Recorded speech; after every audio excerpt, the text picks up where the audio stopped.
मेरे प्यारे दोस्तों, आप लोगों का एक बार फिर से स्वागत करते हैं आपके अपने सफलता के द्वार ITI नगर में। देखिए, कुछ दिनों से हमारी जो अरिहंत बुक सॉल्यूशन की सीरीज चली हुई है, तो उसमें हमने 5 चैप्टर कंप्लीट कर लिए हैं। आज हमारा 6 चैप्टर आया है, पॉलीफेज सिस्टम। अगर आपको पीछे के चैप्टर के न्यूमेरिकल्स देखने हैं, ऑब्जेक्टिव टाइप को क्वेश्चन देखने हैं, तो आप प्लेलिस्ट में जाकर वहाँ पर आपको सभी वीडियोस मिल जाएगी। तो आज हमारा है पॉलीफेज सिस्टम। पॉलीफेज सिस्टम में देखते हैं हमारा फर्स्ट क्वेश्चन क्या कहता है। फर्स्ट क्वेश्चन है हमारा, बहुकलीय प्रणाली में कोणीय विस्थापन वैद्युतिक अंश होता है। देखिए, इसने पूछा है पॉलीफेज सिस्टम यानी बहुकलीय प्रणाली में कोणीय विस्थापन पूछा है, लेकिन यहाँ पे इसे हमने पढ़ा तो है बहुकलीय प्रणाली है, लेकिन यहाँ पे इसने ये नहीं दिया है कि 2 फेज सिस्टम में पूछा है या 3 फेज सिस्टम में पूछा है। हम एक बार देख लेते हैं जो हमारा 2 फेज सिस्टम होता है। 2 फेज सिस्टम में हमारा किस प्रकार से होता है। माना ये हमारा कोई फेस है, दूसरा फेस ये है, तो इन दोनों फेस के बीच में जो हमें कोण देखने को मिलता है वो मिलता है 90 डिग्री का। ठीक है। और जो हमारा ये कर रहे थे हम 2 फेज सिस्टम की बात, जो हमारा होता है 3 फेज सिस्टम। 3 फेज सिस्टम में हमें क्या देखने को मिलता है, 3 फेज में देखने को मिलता है, उसमें हमारे 3 फेस होते हैं RYB, जो हमें कुछ इस प्रकार देखने को मिलते हैं। ये हमारा है R, ये हमारा है Y और ये हमारा है B। ये हमारे 3 फेस हैं। तो जब हम इनके कोण देखते हैं, कोण मापते हैं, तो हमें देखने को मिलता है ये हमारा होता है 120 डिग्री, ये भी 120 डिग्री और ये भी 120 डिग्री होता है। तो देखो, हमने देखा है कि जो हमारा 2 फेज सिस्टम होता है उसमें 90 डिग्री का जो कोण होता है वो होता है, और 3 फेज में 120 डिग्री का होता है। तो एक बार हम ऑप्शन देखते हैं। ऑप्शन में कहता है कि जो ए ऑप्शन है वो 30 degree, B option 60 degree, C option 120 degree, D option 180 degree. यानी 90 डिग्री का इसने जिक्र नहीं किया है। यहाँ पे हमें देखने को मिल रहा है 120 डिग्री, जो हमारा 3 फेज सिस्टम में कोण का होता है। ठीक है, तो इसका राइट आंसर हो जाएगा ऑप्शन ए। ओके, बढ़ते हैं नेक्स्ट क्वेश्चन की ओर। नेक्स्ट क्वेश्चन देखते हैं क्या कहता है। नेक्स्ट क्वेश्चन कहता है कि फेज वोल्टेज को मापा जाता है। देखिए, सबसे पहले मैं आपको बता देता हूं कि फेज वोल्टेज और लाइन वोल्टेज क्या होती है। फेज वोल्टेज देखो हमारी क्या होती है, जब हम किसी फेज और न्यूट्रल के बीच में जो वोल्टेज मापते हैं। देखो स्क्रीन पे देखो, हमारा ये कोई फेज है और ये हमारा कोई न्यूट्रल है। तो अगर मैं तुम्हें बोलूँ कि फेज और न्यूट्रल के बीच में वोल्टेज मापो, तो जो वोल्टेज निकल कर आएगी वो होएगी हमारी VP यानी फेज वोल्टेज होएगी। तो क्या देखने को मिला कि हमारा जो फेज और न्यूट्रल के बीच में हमने जो वोल्टेज मापी है वो हमारी क्या होती है, वो होती है फेज वोल्टेज। अब बात कर लेता हूँ मैं लाइन वोल्टेज। लाइन वोल्टेज होता है कि जो किन्हीं 2 फेजों के बीच में मापी गई वोल्टेज होती है। माना कि ये हमारा कोई R फेज है और ये हमारा Y फेज है। अगर मैं बोलूँ कि इन 2 फेजों के बीच में वोल्टेज मापिए, तो आप वोल्टेज मापोगे तो आपको मिलेगी VL, यानी जिसे हम बोलेंगे लाइन वोल्टेज। तो आपको समझ आ गया होगा कि लाइन वोल्टेज और फेज वोल्टेज में क्या अंतर है। तो देखो, ऑप्शन क्वेश्चन 2 में पूछता है कि फेज वोल्टेज को मापा जाता है। अभी मैंने बताया फेज वोल्टेज को फेज और न्यूट्रल में मापा जाता है। तो आप देखते हैं कि ऑप्शन बी है, जो लाइन व न्यूट्रल के मध्य मापा जाता है, वो हमारा करेक्ट आंसर हो जाएगा। बढ़ते हैं नेक्स्ट क्वेश्चन की ओर। नेक्स्ट क्वेश्चन देखते हैं क्या कहता है। नेक्स्ट क्वेश्चन आपकी स्क्रीन पर आ गया है। वो कहता है कि निम्न में से कौन सा एक 3 फेज AC आपूर्ति का गुण नहीं है। तो देखिए, इसने पूछा है कि आपूर्ति या जो हमारी AC आपूर्ति है यानी AC स्रोत है उसका गुण नहीं है। यानी इसने हमें 4 ऑप्शन दिया है, इसमें 3 हमें गुण मिलेंगे और 1 हमें अवगुण मिलेगा।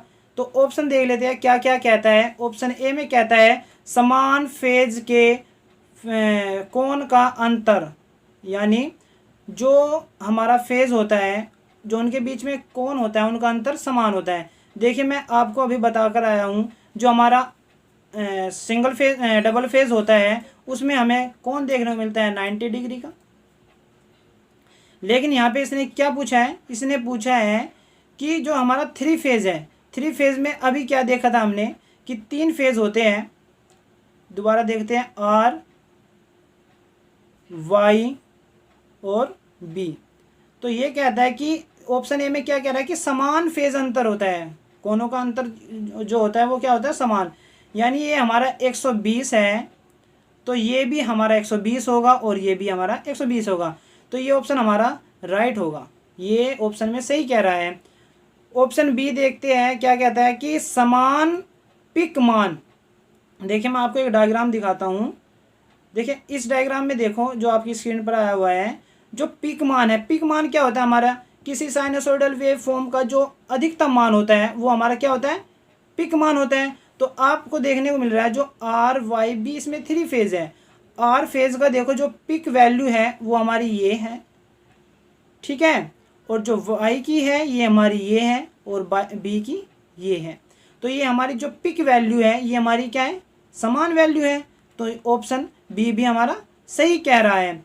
तो ऑप्शन सी देख लेते हैं। ऑप्शन सी में कहता है कि समान आरएमएस मान, यानी आरएमएस वैल्यू कहता है, आरएमएस वैल्यू हमें पता है, एसी थ्योरी में पढ़ के आए हम, क्या होती है हमारी आरएमएस वैल्यू, कमेंट बॉक्स में लिख कर बताइए आरएमएस वैल्यू क्या होती है हमारी साइनोसॉइडल वेव फॉर्म के लिए। आरएमएस वैल्यू होती है हमारी वी अपॉन √2, वी या आई अपॉन √2। ये आरएमएस वैल्यू हमारी सभी साइनोसॉइडल वेव फॉर्म के लिए होती है। हमें देखने को मिलता है कि जो आर फेज है उसकी भी साइनोसॉइडल वेव फॉर्म एक ही होती है, वाई की भी और बी की भी। तीनों की साइनोसॉइडल वेव फॉर्म बराबर होने के कारण आरएमएस वैल्यू भी उनकी समान होती है। तो ऑप्शन सी में भी सही कहता है। ऑप्शन डी देखते हैं। ऑप्शन डी कहता है कि समान तात्कालिक मान, जो हमारी इंस्टैंटेनियस वैल्यू होती है वो कहता है कि वो समान होती है। देख लेते हैं, चलो डायग्राम में चलते हैं। डायग्राम में देखते हैं जो इसने इंस्टैंटेनियस वैल्यू का बात बोला है। इंस्टैंटेनियस वो होती है हमारी कि हम किसी भी क्षण अगर कोई भी वैल्यू ले वो हमारी यानी सभी फेज में बराबर होनी चाहिए। चलो देखते हैं, हम आर फेज की बात करते हैं।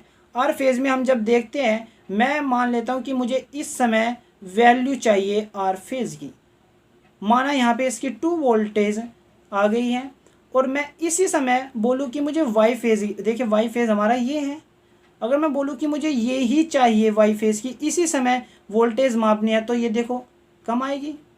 तो यानी जो हमारी इंस्टैंटेनियस यानी तात्कालिक वैल्यू होती है वो हमारी बराबर नहीं होती। तो ये जो हमारा ऑप्शन डी है, ऑप्शन डी हमारा जो ये है ये गलत कह रहा है कि तात्कालिक मान समान होता है, जबकि तात्कालिक मान असमान होता है। तो हमारा ऑप्शन ए बी सी ये इसके गुण हैं थ्री फेज एसी आपूर्ति के, लेकिन ऑप्शन डी समान तात्कालिक मान इसका अवगुण है। तो इसका राइट आंसर हो जाएगा ऑप्शन डी। बढ़ते हैं नेक्स्ट क्वेश्चन की ओर। नेक्स्ट क्वेश्चन में देखते हैं क्या कहता है। नेक्स्ट क्वेश्चन कहता है कि थ्री फेज संतुलित लोड संयोजन में न्यूट्रल ताल में धारा होती है। देखिए जो हमारा थ्री फेज होता है, संतुलित लोड होता है। संतुलित लोड आपको बता दूं मैं क्या होता है, हमने थ्योरी में भी पढ़ा था कि संतुलित लोड क्या होता है। संतुलित लोड वो होता है कि माना हमारे पास में थ्री फेज है, और जब हमारे थ्री फेज में प्रत्येक फेज पर समान इम्पीडेंस और समान लोड होगा, तो हमारा वो जो लोड होगा वो संतुलित यानी बैलेंस लोड होगा। जब बैलेंस लोड होता है, देखिए आपको मैं एक कनेक्शन दिखा रहा हूँ, ये है हमारा स्टार कनेक्शन, ठीक है। ये हमारा निकलता है आर फेज, ये निकलता है वाई, ये निकलता है बी। और जो हमारा ये न्यूट्रल पॉइंट होता है, न्यूट्रल पॉइंट को हम न्यूट्रल वायर निकाल लेते हैं न्यूट्रल पॉइंट से, ठीक है।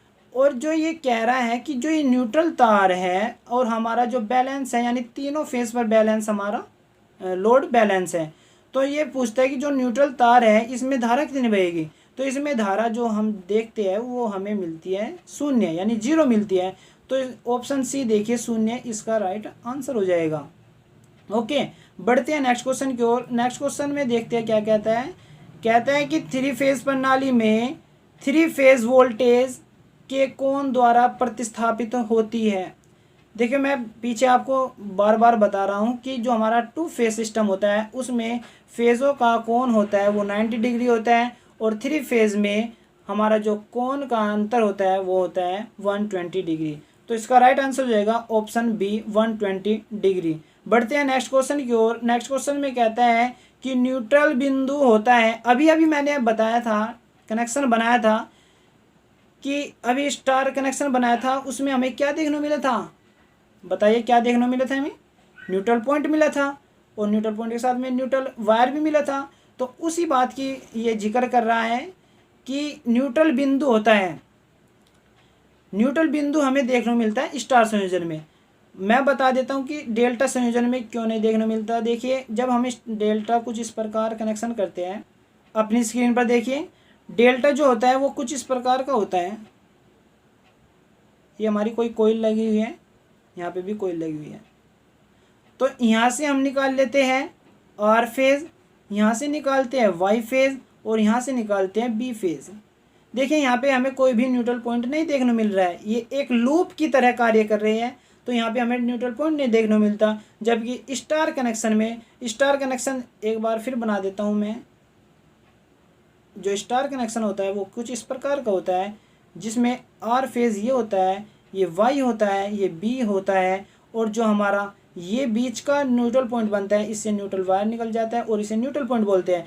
तो क्या देखने को मिला हमें, न्यूट्रल बिंदु किस में मिलता है हमें, वो मिलता है हमें स्टार संयोजन में, यानी स्टार कनेक्शन में। तो ऑप्शन बी हमारा क्या हो जाएगा, राइट आंसर हो जाएगा।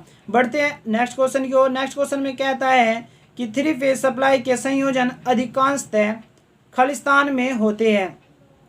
जो 3 फेज सप्लाई के संयोजन पूछ रहा है, कनेक्शन पूछ रहा है, वे सामान्यतः किस में मिलते हैं हमें, वो हमें मिलते हैं स्टार और डेल्टा में।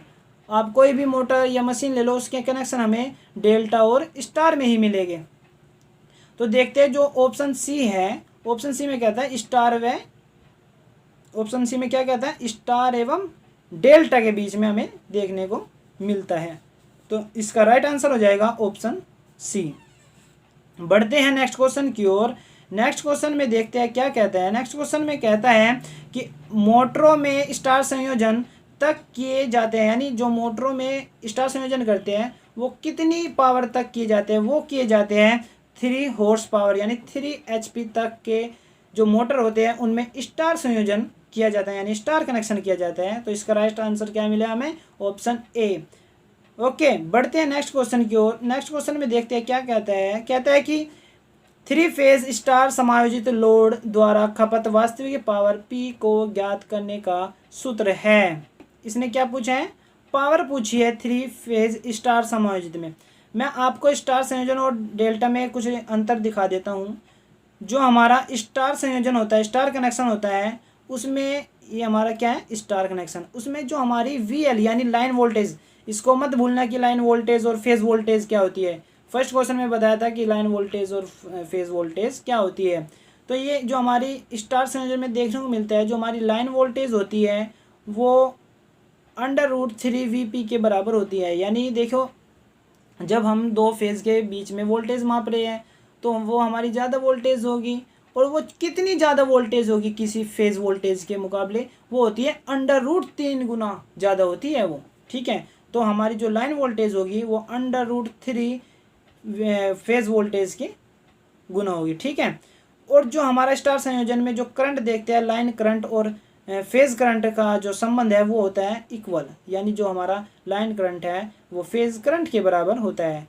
अब बात करते हैं कि डेल्टा कनेक्शन की। डेल्टा कनेक्शन में क्या कहता है, डेल्टा कनेक्शन में कहता है कि जो VL है, वहाँ पे स्टार कनेक्शन में क्या पढ़ा था हमने कि जो हमारी लाइन वोल्टेज है वो फेज वोल्टेज की √3 गुना होती है। लेकिन यहाँ पे जो कहता है कि जो हमारी लाइन वोल्टेज है वो फेज वोल्टेज के बराबर होती है। और जो करंट की बात करते हैं हम, करंट कहता है कि जो हमारी लाइन करंट है वो √3 के गुना होती है फेज करंट के। यहाँ पे अपोजिट हो रहा है कि स्टार में तो जो हमारा करंट होता है वो बराबर होता है और वोल्टेज होती है √3 के बराबर, और जो डेल्टा है इसमें हमें वोल्टेज बराबर देखने को मिलती है और जो लाइन करंट होता है वो √3 के गुना होता है। तो क्वेश्चन की ओर चलते हैं। क्वेश्चन में पूछा है कि पावर कितनी होती है, पावर का सूत्र क्या होता है। तो देखिए जो हमारा 3 फेज में पावर देखते हैं हम,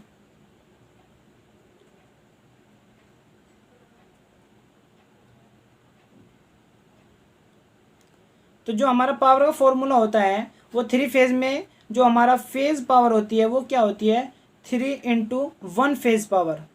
और हमें पता है एसी थ्योरी में पढ़ा था कि 1 फेज पावर का फॉर्मूला क्या होता है, यानी वी आई कोस थीटा पड़ गया है। हम फेस पावर की बात करें तो यहाँ पे हम फेस ले लेंगे, यानी 3 × VP/IP कोस फाई या थीटा हो जाएगा।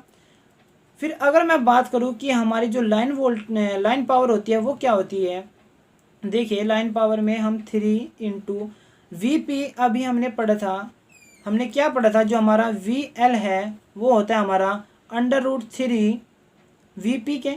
अगर मैं यहाँ से VP निकालूँ तो ये हमें क्या मिलेगा, VL/√3 क्या मिलेगा, VL/√3।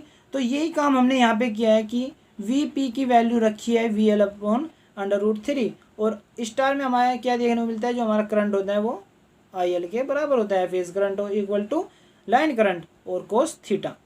तो अब आगे बढ़ते हैं, आगे देखते हैं कि हम क्या करते हैं कि हम √3 की ऊपर नीचे गुना कर लेते हैं और ये जो का तो लिख लेते हैं। फिर नेक्स्ट लाइन में चलते हैं, क्या करते हैं हम, जब हम √3 और √3 की मल्टीप्लाई करेंगे तो हमें देखने को मिलता है कि वो हो जाता है 3, और जो ये 3 हो जाता है ये 3 से ये 3 कैंसिल हो जाता है, बचता है हमारे पास में क्या बचता है हमें, PL = √3 VL/IL कोस थीटा। तो हमें क्या मिलता, जो हमारी 3 फेज पावर होती है वो हमारी क्या होती है, line power equal to √3 VL/IL cos theta. Okay, अब हम देखते हैं ऑप्शन में हमें कौन सा राइट आंसर दिया है। ऑप्शन में देखते हैं जो हमें मिला है, देखो ऑप्शन ए देखते हैं, यही हमारा राइट आंसर हो जाएगा, P = √3 VL/IL cos theta. Okay, बढ़ते हैं नेक्स्ट क्वेश्चन की ओर। नेक्स्ट क्वेश्चन आता है हमारा 10th में बोलता है कि स्टार या डेल्टा समायोजन में संतुलित लोड के लिए पावर खपत कितनी होती है, स्टार या डेल्टा समायोजन में पूछ रहे हैं। ठीक है, देखिए जो हमारा 3 VL/IL कोस थीटा दिया है ऑप्शन ए में, जबकि अगर यहाँ पे हम होता संतुलित लोड में पूछा है तो यहाँ पे √3 होना चाहिए था, जबकि ये गलत हो जाएगा। ठीक है, देखिए संतुलित लोड कब होगा, कि जब प्रत्येक फेस में जो हमारा इम्पीडेंस है, लोड है, वो समान होगा, तब हमारा संतुलित लोड होगा। तो ये फेज की बात कर रहा है कि फेज में कितनी होगी, तो जब हम पढ़कर आए कि फेज पावर क्या होती है, हमारी फेज पावर होती है 3 VP/IP कोस थीटा। तो हम ऑप्शन सी देखते हैं, ऑप्शन सी में क्या था, 3 VP/IP कोस थीटा हमारा क्या है, ये फेज पावर है। फेज पावर हमने किस लिए, हम यहाँ पे लाइन पावर भी ले सकते थे, यानी जो हमारा ऑप्शन बी दिया है, लाइन पावर इसलिए नहीं ली है, ये संतुलित लोड की बात कर रहा है, जो हमें संतुलित लोड प्रत्येक फेज में देखने को मिलता है। तो इसका राइट आंसर होएगा ऑप्शन सी। बढ़ते हैं नेक्स्ट क्वेश्चन की ओर। नेक्स्ट क्वेश्चन में कहता है कि डेल्टा समायोजित प्रणाली में विकसित पावर है। देखिए अब ये विकसित पावर पूछ रहे हैं। ठीक है, विकसित पावर जो होती है वो हमारी लाइन वोल्टेज होती है। तो लाइन वोल्टेज अभी हम पढ़ कर आए, क्या पढ़ कर आए, लाइन वोल्टेज वो होती है हमारी √3 VL/IL cos theta, VL/IL cos theta. V की जगह ई ले लो, वो डिनोट करने का अलग अलग मेथड होता है।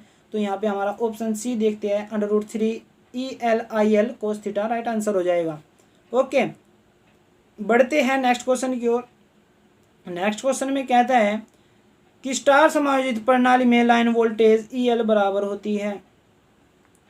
देखिए स्टार संयोजन, देखो अभी मैंने क्या बताया था आपको, पीछे 2 क्वेश्चन पहले क्या बताया था कि जो स्टार संयोजित हो, जो हमारा स्टार कनेक्शन होता है उसमें जो हमारी करंट होती है वो फेज करंट होती है, वो लाइन करंट के बराबर होती है। लेकिन जो हमारा लाइन पावर होती है वो हमारी किसके बराबर होती है, जो लाइन वोल्टेज होती है यानी VL होती है, वो हमारी किसके बराबर होती है, √3 VP के। ठीक है, तो यही पूछ रहा है कि जो हमारा EL है यानी VL किसके बराबर है, वो है हमारा √3 VP के। तो ऑप्शन देखते हैं ए, ये हमारा क्या हो जाएगा, राइट आंसर हो जाएगा। ओके, तो बढ़ते हैं नेक्स्ट क्वेश्चन की ओर। नेक्स्ट क्वेश्चन में देखते हैं क्या कहता है। नेक्स्ट क्वेश्चन में कहता है कि 2 वाट मीटर विधि में कुल पावर होगी। देखिए ये याद रखना है कि जब 2 वाट विधि में हम कुल पावर निकालते हैं, उसमें हम क्या करते हैं, उसमें 2 वाट मीटर यूज करते हैं।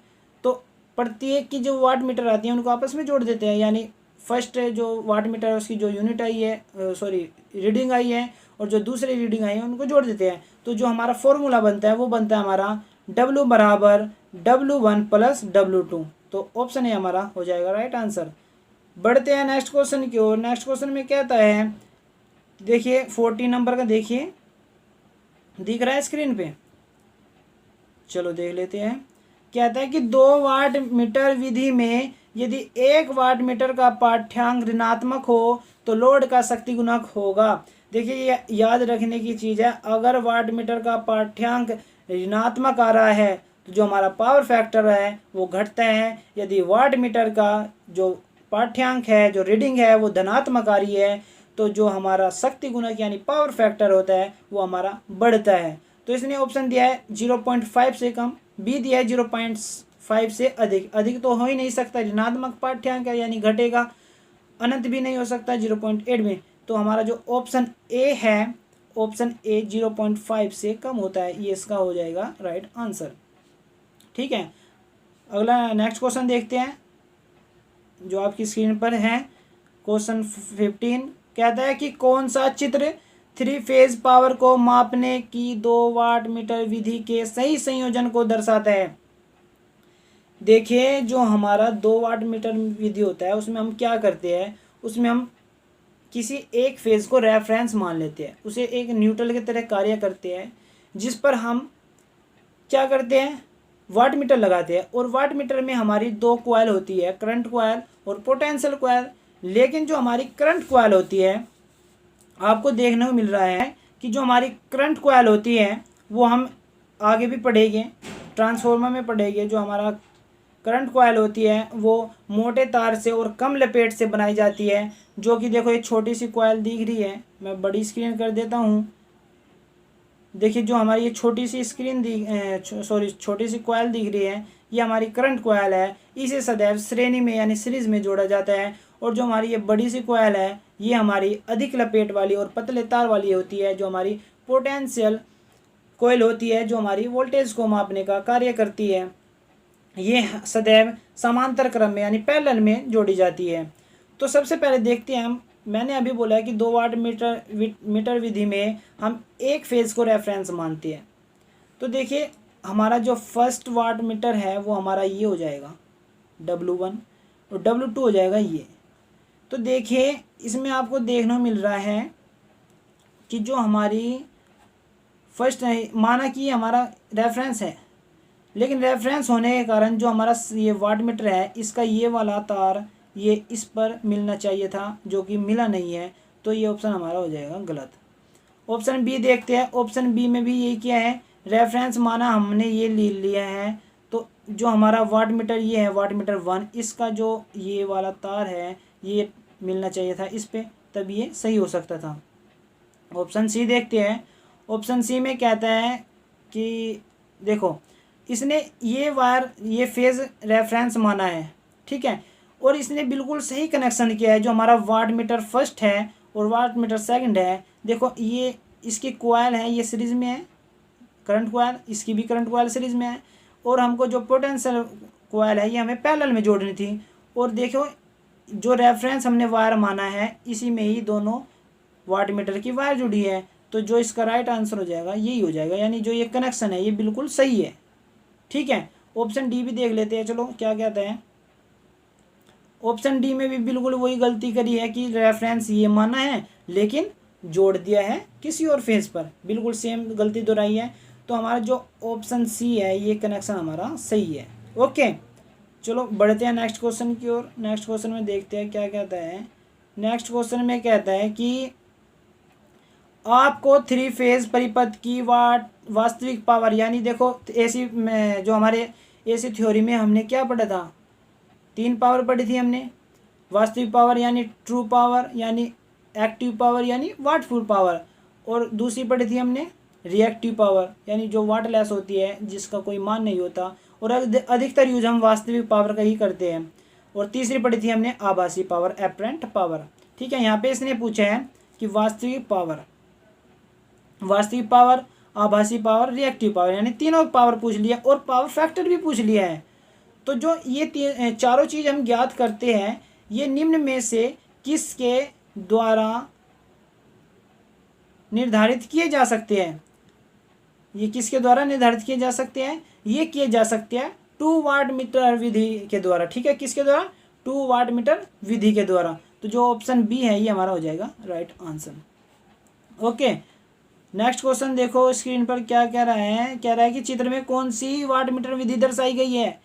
देखो बहुत ही देर से हम जिक्र कर रहे हैं कि 2 वाट मीटर विधि, 2 वाट मीटर विधि, और अभी मैंने पिछले क्वेश्चन में बताया था कि जो हमारा ये होता है, ये हमारा कनेक्शन क्या था, हमारा ये हमारा बिल्कुल सही था।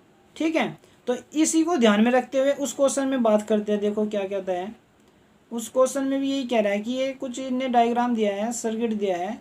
तो इसमें देखो क्या कह रहा है, ये वाट मीटर 1 है, ये वाट मीटर 2 है।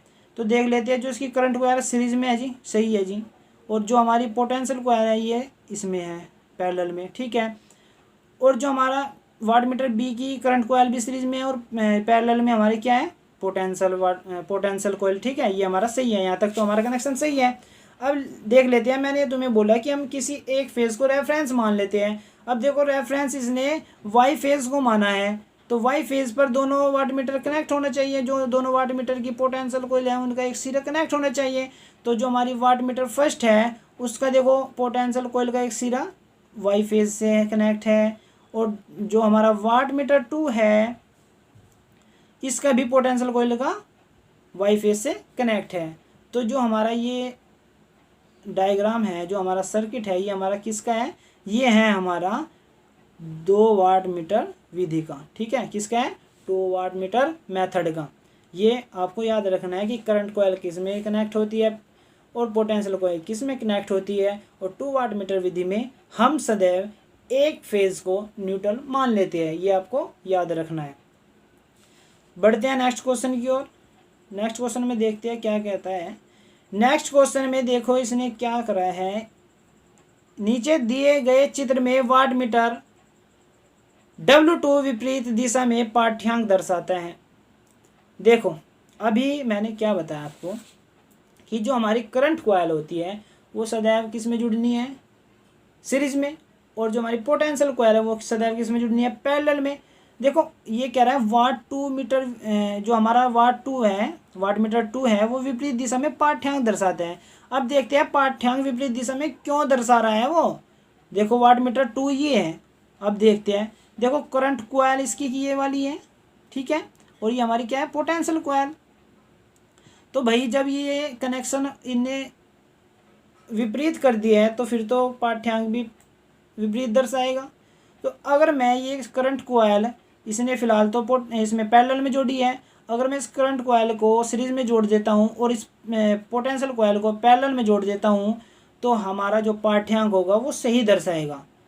ठीक है, तो जो हमारा ऑप्शन सी कह रहे हैं वो मीटर वाट 2 के समायोजन की दाब कुंडली को परिवर्तित करके, दाब कुंडली यानी प्रेशर कुंडली यानी पोटेंशियल कुंडली, ये भी यही चीज़ कह रहा है कि जो हमारी पोटेंशियल कुंडली है इसका अगर हम कनेक्शन बदल दे, यानी करंट कॉइल को हम सीरीज में ले आए, पोटेंशियल कॉइल को हम पैरेलल में ले आए, तो हमारा जो वाट मीटर 2 है वो हमारा सही हो जाएगा, और जो दिशा इसकी रीडिंग दिखाएगा वो हमारी सही दिशा में दिखाएगा। ओके, बढ़ते हैं नेक्स्ट क्वेश्चन की ओर। नेक्स्ट क्वेश्चन हमारा 19 है। 19 कहता है कि 2 वाट मीटर में प्राप्त पाठ्यांक से tan थीटा होता है। देखिए tan थीटा आपको याद रखना है, tan थीटा क्या होता है। tan थीटा हमारा कोण होता है। जो वाट मीटर में हम जब कोण मापते हैं तो हम इसी फॉर्मूले का यूज करते हैं, जो हमारा फॉर्मूला ए है। ए में क्या कहा है, tan theta equal to √3.W2 minus W1 upon W1 plus W2।